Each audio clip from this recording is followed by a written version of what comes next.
ඔව් බා මූ වගේ ගාමට ගිහිල්ලා කොහමද මේ වගේ සුපිරි වණ්ඩියක් බස්සන්නේ? අඩෝ එහෙම කතා කරන්න එපා බා. මට පුළුවන් ජොබ් එකගෙන මම කරන්නේ. කවදාද දවසක් මේ වගේ කන්නම් ගේන්න ඕනි බා. මේවා හරියන්නේ නෑ මේවා පදින්න බෑ. අරු වෙනවා බා. ඒක තමයි බා මොකටද දන්නේ නැහැ මේ පැත්තට එන්නේ. උන්ට ආසල්ලක් දෙමු. ඔව්.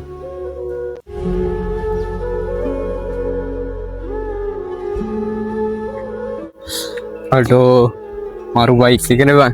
උඹත් එහෙනම් බයික් එකක් ගත්ත නේද බා? දන්නේ නැද්ද බා ඉතින් උඹලට බැරි වුණාට අපි නම් සුපිරි වණ්ඩි බස්සන්නේ. ඒකනේ බා. මුට ගන්න පුළුවන්ද බා මේ වගේ එකක්? ඔව් බා මූ වගේ ගාමට ගිහිල්ලා කොහමද මේ වගේ සුපිරි වණ්ඩියක් බස්සන්නේ? අඩෝ එහෙම කතා කරන්න එපා බා. මට පුළුවන් ජොබ් එකගෙන මම කරන්නේ. මගේ ඔක්කොම හීනේ බයික් එකක් ගන්න එක තමයි බා. මම ඒක කොහොම හරි කරනවා. චානු පුළුවන් නම් මට බයික් එක වටේ අපදින්න දීපන්කෝ. සාසිය මේ බලහන් වැඩ මම මේ අමාරුවෙන් ගත්ත බයික් එක මුට දෙන්න. ඔව් බා. මුට මේ බයික් එකක් පැද ගන්න පුළුවන්ද දන්නේ? අඩෝ එහෙම කතා කරන්න එපා බා. උඹලා දෙන්න මගේ යාළුවෝ හින්දා බයික් එක ඉල්ලුවේ. කවන්න නෑ බන් දෙන්න බැරි නා. මං කවදා හරි මගෙම ගිහලා බයික් එකක් ගන්නවා සල්ලි එකතු කරගෙන. අඩෝ මට සමාවෙන් බං උඹලෙන් බයික් එක ඉල්ලුවට මං යන්න. උඹලා කවදා ගන්නද බා? ඵලයන් යන්න.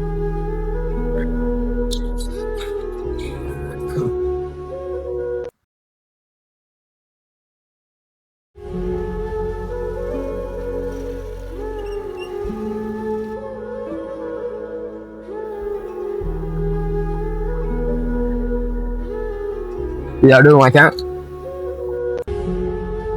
මරු බයික් එක මාත් දාසයි වේවා වටයක් දියන්කෝ පදින්න. අඩෝ තැන්ක් යූ මචං. මට උඹ එහෙම ලොකුවට මීටර් නන් නෑ බං. වටයක් පදින්න නේ.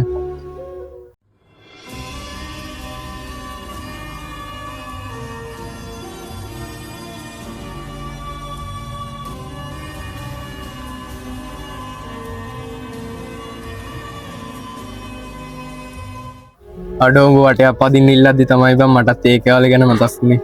කමක් නෑ බං. උඹ පරිස්සමෙන් වටයක් පැදලා ගෙනත් දීපන්. මොකද මම මාත් මේක අමාරුවෙන් ගත්තේ. පරිස්සම් කරගන්න.